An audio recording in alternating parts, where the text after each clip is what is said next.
Sensex jumps 200 points to reclaim 53,000. Nifty nears 15,900 levels.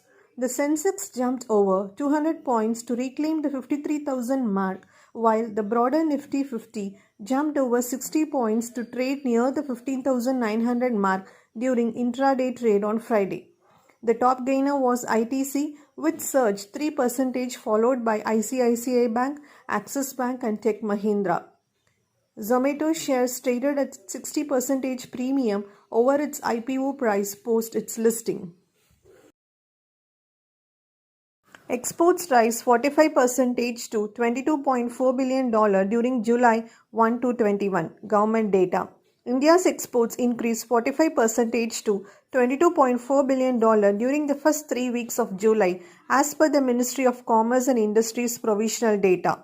Imports during July 1 to 21 rose nearly 65% to $31.77 billion, taking the trade deficit for this period to around $9.29 billion.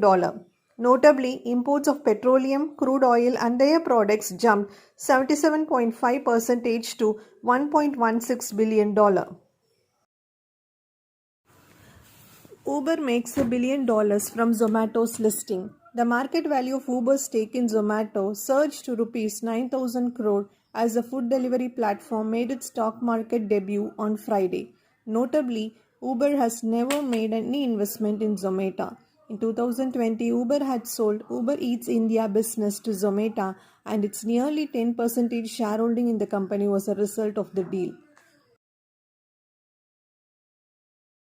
Tagger Sculpture. Custom-made wooden sculptures. If you are looking for something very, very special, come to the right place. Thousands of statues sold worldwide since 1980s. Visit www.tagorasculpture.com. For import and export, contact 938-138-4866. IPOs will drive India's startup revolution, Niti Aayog CEO Kant. Niti Aayog CEO Amitabh Kant on Friday said digitization has proved an impetus to startup ecosystem in India, and initial public offerings will drive the country's startup revolution. He added that India has emerged as the second fastest economy among 17 in terms of digitization. Indian startups will raise money in Indian markets from the Indian public, he said.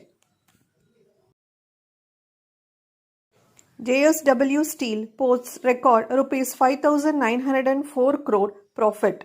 Revenue more than doubles in Q1. JSW Steel Limited's consolidated net profit rose to record Rs 5,904 crore in the first quarter of 2021-22, as against a loss of Rs 561 crore in the year-ago period. Revenue for the reporting quarter surged 145% year-on-year from Rs 11,782 crore to Rs 28,902 crore. Earnings before interest, taxes, depreciation and amortization was Rs 10,274 crore with a 35.5% EBITDA margin.